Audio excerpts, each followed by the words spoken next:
നമസ്കാരം, നിങ്ങൾക്കുമാകാം കോടീശ്വർ. കേരളത്തിൽ 26 വയസ്സായ ഒരു യുവാവ് നേരിടേണ്ടി വരുന്ന ഏറ്റവും വൃത്തികെട്ട ചോദ്യം ഇവയിൽ ഏതാണ്? ഓപ്ഷൻ എ, ജോലി ആയില്ലേ? ഓപ്ഷൻ ബി, ശമ്പളം എത്രയാ? ഓപ്ഷൻ സി, കല്യാണം കഴിഞ്ഞോ? ഇതിൽ ഓപ്ഷൻ എ ആണ് നിങ്ങൾ ചൂസ് ചെയ്തതെങ്കിൽ good, very good, it is the right answer. Option B ആണെങ്കിൽ it is the right answer. പക്ഷേ ഓപ്ഷൻ സി ആണെങ്കിൽ അതെ, അതിനെക്കുറിച്ചാണ് ഈ വീഡിയോ. പ്രിയപ്പെട്ടവരെ, നിങ്ങൾക്കൊരു 25-26 വയസ്സുണ്ട്. ഇപ്പോഴും കേരളത്തിലാണ് ജീവിക്കുന്നത്. എന്നെ കാണാൻ എന്നെ പോലെ കുറച്ചൊക്കെ ലുക്കൊക്കെ ഉണ്ടെങ്കിൽ ഒന്നുമില്ല നിങ്ങളും ഈ ചോദ്യങ്ങളൊക്കെ കേട്ടിട്ടുണ്ടാവും. പക്ഷെ ഇതൊക്കെ ചോദിക്കുന്ന ആൾക്കാരെ നമ്മൾ ആദ്യമായിട്ടായിരിക്കും കാണും. വിഴിഞ്ഞത്തൊരു കല്യാണത്തിന് ഞാൻ ബിരിയാണി കഴിച്ചു. പപ്പടം ഇല്ലാതെ ബിരിയാണി കഴിക്കാൻ പറ്റുമോ? ഇല്ല. ഞാനൊരു പപ്പടം എടുക്കാനായിട്ട് ഇങ്ങനെ കൈ നീട്ടിയപ്പോ ഒരു മുഖം. നിന്റെ ചേട്ടനല്ലേ ഇപ്പൊ കല്യാണം കഴിഞ്ഞേ? നീ ആരെങ്കിലും നോക്കി വെച്ചിട്ടുണ്ടോ? നിനക്ക് കെട്ടണ്ടേ? എന്താ ജോലി നിനക്ക്? ഈ ആന്റീനെയൊക്കെ ഒരു പള്ളി പെരുന്നാൾ പോലും കണ്ട ഓർമ്മയില്ല. ഇവരൊക്കെ ഒരു GST കൂടി രജിസ്റ്റർ ചെയ്താൽ ഇതൊക്കെ ഒരു ബിസിനസ് ആയിട്ട് കൊണ്ട് നടത്താം. അവർക്ക് അത്രയ്ക്ക് ഡെഡിക്കേഷൻ ആണ്. ഈ കാലത്ത് 25 വയസ്സ് കഴിഞ്ഞാൽ പിന്നെ നമ്മൾ സിംഗിൾ അല്ല, അൺമാരീഡ് അല്ല.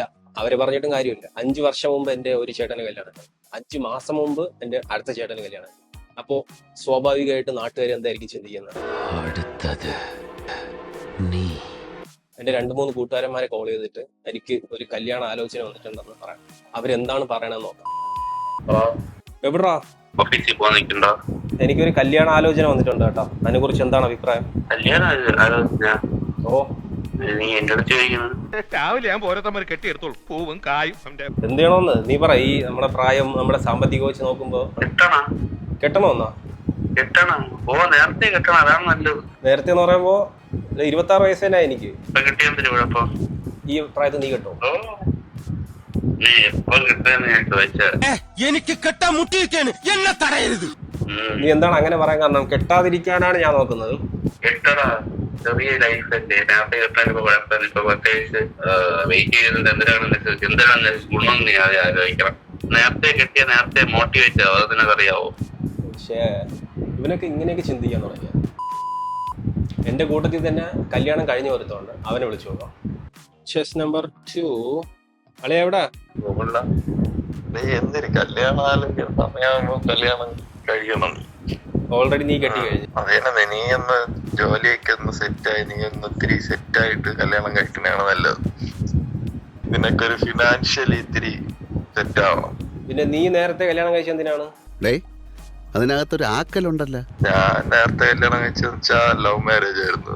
അപ്പോഴ് പെമ്പിള്ളേരറിയല്ല, അവരെ വീട്ടിലെന്ന് പറയുമ്പോ ഒരു ഏജ് ലിമിറ്റ് ഒക്കെ ഉണ്ടല്ലോ. ഒരു ഇങ്ങനെ കാര്യം പറഞ്ഞു. അപ്പൊ പിന്നെ എനിക്ക് ആ സമയത്ത് ജോലി ഉണ്ടായിരുന്നു, പിന്നെ ഫിനാൻഷ്യലി കുഴപ്പമില്ലായിരുന്നു. അതുകൊണ്ട് പിന്നെ 2 വീട്ടുകാരുടെ സംസാരിച്ചപ്പോ കുഴപ്പമില്ല, ഓക്കെയാണ്. അതുകൊണ്ട് പിന്നെ അങ്ങനെ എടുത്തു നേരത്തെ. എന്നാൽ ഇവനെ സമ്മതിക്കണം, ഉരുക്കുപോലെ നിന്നുകള. ഈ ആന്റിമാരോടും എല്ലാ യുവാക്കളോടും എനിക്ക് സീരിയസ് ആയിട്ട് പറയാനുള്ള ഒരു കാര്യം. സീരിയസ് ആണ്. എന്റെ മോൻ കാണുമ്പോൾ സീരിയസ് ആയിട്ട് തോന്നിയെന്ന് വരത്തില്ല. ഈ 23 to 28 വയസ്സെന്നൊക്കെ പറയുമ്പോൾ നമ്മുടെ ഒരു കരിയർ ബിൽഡ് ചെയ്യാനും നമ്മുടെ ആഗ്രഹങ്ങളൊക്കെ സാധിച്ചെടുക്കാനും കാണാം. ഇതിനിടയ്ക്ക് നമ്മളൊരു 1000 പേരെ കാണും, 100 പേരോട് സംസാരിക്കും, 10 പേരോട് ഇൻട്രസ്റ്റ് തോന്നും, ഒരാളോട് ചിലപ്പോൾ ഒരു ഫീൽ തോന്നും. അതായിരിക്കും ലവ്. ആന്റിമാരെ ആരെയും പ്രഷർ ചെയ്യാതിരിക്കുക. യുവാക്കളെ, ഇമാതിരി പ്രഷറിലൊക്കെ വീണ് നിങ്ങൾ തെറ്റായ തീരുമാനങ്ങൾ എടുക്കാതിരിക്കുക. ആരോട് ഇതിങ്ങനെ എത്ര വട്ടം പറഞ്ഞു? എടുത്താൽ 10 മാസം കഴിഞ്ഞ് പ്രഗ്നന്റ് ആവോ ഇല്ലയെന്നൊന്നും പറയാൻ പറ്റത്തില്ല. പക്ഷെ ഡിവോഴ്സ് ഉറപ്പാണ്. അഡ്വൈസ് ആയിട്ടൊന്നും എടുക്കണ്ട. ഒരു സഹോദരന്റെ രോദനം. അപ്പോ ബൈ.